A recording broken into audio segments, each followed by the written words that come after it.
Hello viewers, welcome to my YouTube channel. मैं हूं आपका दोस्त नरेंद्र अग्रवाल। तो दोस्तों, हिंदू धर्म में दो बड़े त्यौहार आते हैं, दीपावली और होली। इनमें से दीपावली अमावस्या की काली रात में आती है तो होली पूर्णिमा की रात होती है। और अमावस्या और पूर्णिमा दोनों ही दिन तांत्रिक उपायों के लिए बहुत ही ज़्यादा महत्वपूर्ण माने गए हैं। तो अमावस्या और पूर्णिमा दोनों ही दिनों पर तरह तरह के उपाय किए जाते हैं, जिन्हें आप टोटका कह सकते हैं। दोनों ही दिनों का तंत्र में बहुत ज़्यादा महत्व है। तांत्रिक उपायों में गोमती चक्र का प्रयोग किया जाता है, या यूँ कह सकते हैं कि तांत्रिक उपायों में गोमती चक्र का भी प्रयोग किया जाता है। और गोमती चक्र के उपाय बहुत ही ज़्यादा प्रभावशाली होते हैं, बहुत ही ज़्यादा चमत्कारी होते हैं। दीपावली के दिन लक्ष्मी पूजन के समय भी गोमती चक्र के कई उपाय किए जाते हैं, और होलिका दहन के समय भी गोमती चक्र के कई प्रयोग किए जाते हैं। तो गोमती चक्र के उपाय बहुत ही चमत्कारी होते हैं, बहुत ही प्रभावशाली होते हैं, जिनसे व्यक्ति अपनी मनोकामनाएं पूरी कर सकता है। यदि सच्चे मन से, पूर्ण श्रद्धा भाव से इन उपायों को किया जाए तो ये निश्चित ही फलदायक होते हैं। तो आज इस वीडियो में हम आपको गोमती चक्र के कुछ ऐसे चमत्कारी उपाय, या जिन्हें आप टोटका कह सकते हैं, ऐसे चमत्कारी टोटके शेयर करने जा रहे हैं जो आप होली के दिन कर सकते हैं। क्योंकि होली आने वाली है तो आप इन उपायों को करने के लिए पहले से ही तैयारी कर सकते हैं। तो दोस्तों, यदि आप तंत्र मंत्र उपाय या टोटकों में विश्वास रखते हैं तभी इस वीडियो को आगे देखिएगा, अन्यथा आप इस वीडियो को यहीं पर छोड़ सकते हैं। तो यदि आप तंत्र मंत्र उपाय टोटकों में विश्वास रखते हैं तो यह वीडियो आपके लिए काफ़ी उपयोगी साबित होगा। तो आइए शुरू करते हैं। तो होली पर गोमती चक्र के उपाय कई कार्यों के लिए किए जाते हैं, कई मनोकामनाओं के लिए किए जाते हैं। आइए कुछ चमत्कारी उपायों को जानते हैं। देखिए दोस्तों, इन उपायों को करने में आपका कुछ लगता नहीं है, लगता भी है तो बहुत ज़्यादा कुछ लगता नहीं है। आपको बस गोमती चक्र ही लेकर आने हैं। तो आपसे कोई पैसा नहीं ठग रहा है, आपसे कोई पैसा नहीं मांग रहा है। ये उपाय आपको स्वयं को करने हैं और पूर्ण श्रद्धा भाव से करने हैं, तभी ये प्रभावशाली होते हैं। तो यदि आप व्यापार कर रहे हैं या फिर आप नौकरी कर रहे हैं, देखिए हर व्यक्ति अपने व्यापार या नौकरी को आगे बढ़ाना चाहता है। वो चाहता है कि अपने व्यापार में या अपनी नौकरी में वो आगे बढ़े, उन्नति करे।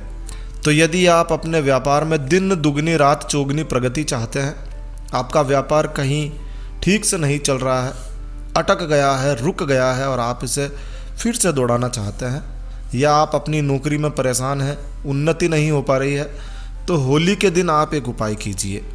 करना क्या है, आपको 21 गोमती चक्र लेना है, और होलिका दहन के बाद में इन गोमती चक्र को आपको किसी शिव मंदिर में जाना है और वहाँ पर एक 5 मुँह का 5 बत्ती का दीपक जलाना है, और वो सारे गोमती चक्र शिवलिंग पर चढ़ा देना है और वो दीपक शिवलिंग के पास में रख देना है।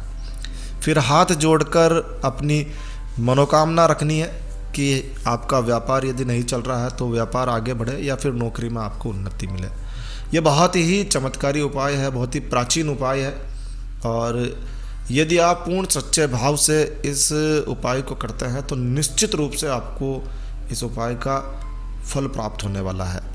जीवन में कई बार ऐसा होता है कि हम किसी को पैसा दे देते हैं, मदद कर देते हैं, या फिर ब्याज के लालच में भी हम पैसा दे ही देते हैं। तो ज़िंदगी में आपके साथ भी कहीं ऐसा हुआ है कि आपने कहीं पैसा दिया है और आपका पैसा फंस गया है। जिसे आपने पैसा दिया है आप उसे बार बार तकाजा कर रहे हैं, बार बार तकाजा करने के बाद भी वो देने के लिए तैयार नहीं है, आनाकानी कर रहा है। तो होली के दिन आप एक उपाय करके देख सकते हैं। इसके लिए आपको 11 गोमती चक्र लेना है, तो 11 गोमती चक्र ले लीजिए। इन गोमती चक्र को आपको होलिका दहन के समय अपने हाथ में रख लेना है, मुट्ठी में रख लीजिए, और हाथ में इन्हें लेकर आपको जलती हुई होलिका की 11 परिक्रमा करनी है। जी हाँ, 11 परिक्रमा करनी है। परिक्रमा करते समय आपको फंसा हुआ धन वापस मिल जाए, फिर से मिल जाए, ऐसी प्रार्थना करते रहना है। तो आपने 11 परिक्रमा कर ली, 11 गोमती चक्र हाथ में लेकर आपको 11 परिक्रमा करनी है। अब आपको सीधा अपने घर आ जाना है। सीधा घर आ गए, आपके हाथ में जो गोमती चक्र थे वो अभिमंत्रित हो गए हैं। घर आकर आपको एक सफ़ेद कागज़ लेना है, एक बिल्कुल वाइट कागज़ लेना है जिस पे कोई लाइन वगैरह नहीं होनी चाहिए। रजिस्टर का या कॉपी का पेपर नहीं लेना है, वाइट पेपर जो प्रिंटर में आप चलाते हैं वो ले सकते हैं।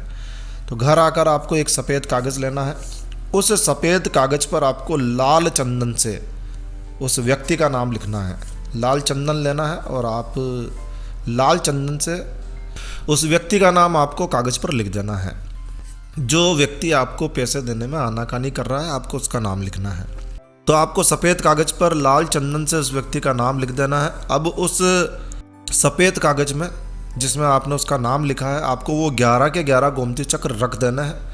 और पुड़िया बना सकते हैं आप, चाहे तो समेट लीजिए उन्हें, और फिर कहीं सुनसान में जाकर गड्ढा खोद कर उसे आपको दबा देना है। इस प्रयोग से धन प्राप्ति की संभावना काफ़ी बढ़ जाती है और कुछ ही समय में वो व्यक्ति आपको धन चुका देता है। यदि किसी ने आपको बिना किसी कारण ही अकारण ही दुश्मनी निकालने के लिए आपको किसी झूठे केस में फंसा दिया है, या कोई व्यक्ति आपसे शत्रुता रखता है, तो शत्रु बाधा को समाप्त करने के लिए आप गोमती चक्र का एक प्रयोग होली के दिन कर सकते हैं। करना क्या है, 7 गोमती चक्र लेना है आपको। होलिका दहन के समय इन्हें आपको अपने पास में रखना है। होलिका दहन के समय आप भगवान से प्रार्थना करें कि आपकी ज़िंदगी में, आपके जीवन में जो भी कोई शत्रु है वो सीधा हो जाए और उससे शत्रुता आपकी समाप्त हो जाए। कोई शत्रु बाधा ना रहे, किसी प्रकार से कोई आपसे शत्रु भाव ना रखे। ऐसी प्रार्थना करने के बाद में पूर्ण श्रद्धा भाव के साथ, पूरे विश्वास के साथ में आपको वो गोमती चक्र, 7 गोमती चक्र जो आपने हाथ में ले रखे हैं, उन्हें आपको होलिका में डाल देना है, यानी कि होलिका में आपको जला देना है, दहन कर देना है। होलिका दहन के समय आप अपने हाथ में 1, 3 या 5 इसी तरह से 11 या 21 गोमती चक्र ले सकते हैं। तो इस तरह से आप गोमती चक्र ले लीजिए और 21 बार आपको मन ही मन आपकी मनोकामना कहनी है। यदि आप धन प्राप्ति के लिए इस प्रकार की मनोकामना कर रहे हैं तो आप कर सकते हैं। तो आपकी मनोकामना आपको बोलनी है और फिर एक एक गोमती चक्र को ओम श्रीम ह्रीम श्री महालक्ष्मी नमः मंत्र का जाप करते हुए, बोलते हुए, स्वाहा के साथ में आपको जलती हुई होलिका में आहुति के रूप में एक एक करके डाल देना है। जैसे आपने 5 गोमती चक्र हाथ में रखे हुए हैं तो 5 आहुतियाँ लगेगी, ठीक है। और फिर जलती हुई होलिका को, होली को प्रणाम करना है, 7 परिक्रमा लगानी है और फिर घर आ जाना है। इस प्रयोग से भी मन वांछित फल मिलता है और धन की प्राप्ति के लिए भी आप इस उपाय को कर सकते हैं। होली वाले दिन अच्छा सा चौघड़िया देखिए। अच्छा सा चौघड़िया देखकर आपको 2 गोमती चक्र लेना है। 2 गोमती चक्र लीजिए और इन्हें आप एक लाल कपड़े में बांध लीजिए, पोटली बना लीजिए। इस पोटली को आपको दुकान की चौखट पर ऐसे लटका देना है कि कोई भी ग्राहक जब आए तो इसके नीचे से निकले। तो इस तरह से आप लटका दीजिए। ऐसा करने से व्यापार में बहुत ही तेज़ी से वृद्धि होने लगती है। ग्राहक आपका टूटता नहीं है, रेगुलर आपसे जुड़ा रहता है। अगर आपके घर में कोई व्यक्ति बीमार है, किसी प्रकार से शारीरिक पीड़ा भोग रहा है, शारीरिक कष्ट भोग रहा है, काफ़ी दवा दारू कर ली है लेकिन रोग है कि पीछा नहीं छोड़ रहा है, तो ऐसे में आप 11 गोमती चक्र लीजिए। 11 गोमती चक्र लेकर आपको उस बीमार व्यक्ति के शरीर से 21 बार आपको उसार लेना है, घुमा लेना है, या फिर आप जो भी समझते हैं उबार लेना है। और होली वाले दिन आपको ये काम करना है और फिर होली की अग्नि में इन 11 अभिमंत्रित गोमती चक्रों को आपको डाल देना है। ऐसा करने से शारीरिक कष्टों से शीघ्र मुक्ति मिलती है, दवाएं काम करने लगती है और ऐसा बीमार व्यक्ति जल्दी ही ठीक होने लगता है। इसके अलावा गोमती चक्र के और भी बहुत सारे उपाय किए जाते हैं, तरह तरह के उपाय किए जाते हैं। इसके लिए हमने गोमती चक्र के उपायों का एक अलग से वीडियो बनाया हुआ है। ये वीडियो काफ़ी लंबा हो चुका है। ये गोमती चक्र के उपाय होली का दहन वाले दिन करने हैं। इसके अलावा बहुत सारे उपाय हैं। अगर आप उन उपायों को भी जानना चाहते हैं, समझना चाहते हैं, देखना चाहते हैं, तो इस वीडियो के अंत में आपको एक लिंक मिलेगा जहां से आप उस वीडियो को भी देख सकते हैं। तो ये थे गोमती चक्र के ऐसे उपाय जो आप होली का दहन वाले दिन कर सकते हैं और आप इन उपायों को करके देख सकते हैं। तो बस इस वीडियो को यही विराम देते हैं दोस्तों। यह वीडियो, यह जानकारी आपको कैसी लगी कमेंट करके हमें ज़रूर बताएं। यदि आपको यह वीडियो, यह जानकारी अच्छी लगी है, यूज़फुल लगी है, तो कृपया लाइक के बटन पर ज़रूर क्लिक कीजिए। और यदि आपने हमारा ये चैनल सब्सक्राइब नहीं किया हुआ है तो कृपया चैनल सब्सक्राइब कर लीजिए, क्योंकि इस चैनल पर हम लेकर आते हैं आपके लिए तरह तरह की धार्मिक जानकारियाँ, होम रेमेडीज, होम टिप्स, हर टेक्निकल नॉलेज। तो सब्सक्राइब करने पर आपको हमारे नए वीडियोस की अपलोड्स लगातार निरंतर मिलती रहेगी। तो अभी सब्सक्राइब के लाल बटन पर क्लिक करके चैनल सब्सक्राइब कर लीजिए। तो एक नया वीडियो, एक नई जानकारी लेकर मैं आपका दोस्त नरेंद्र अग्रवाल फिर मिलूंगा। तब तक के लिए stay healthy, stay happy. Thank you for watching my video. Thanks. जय श्री राम, जय हनुमान।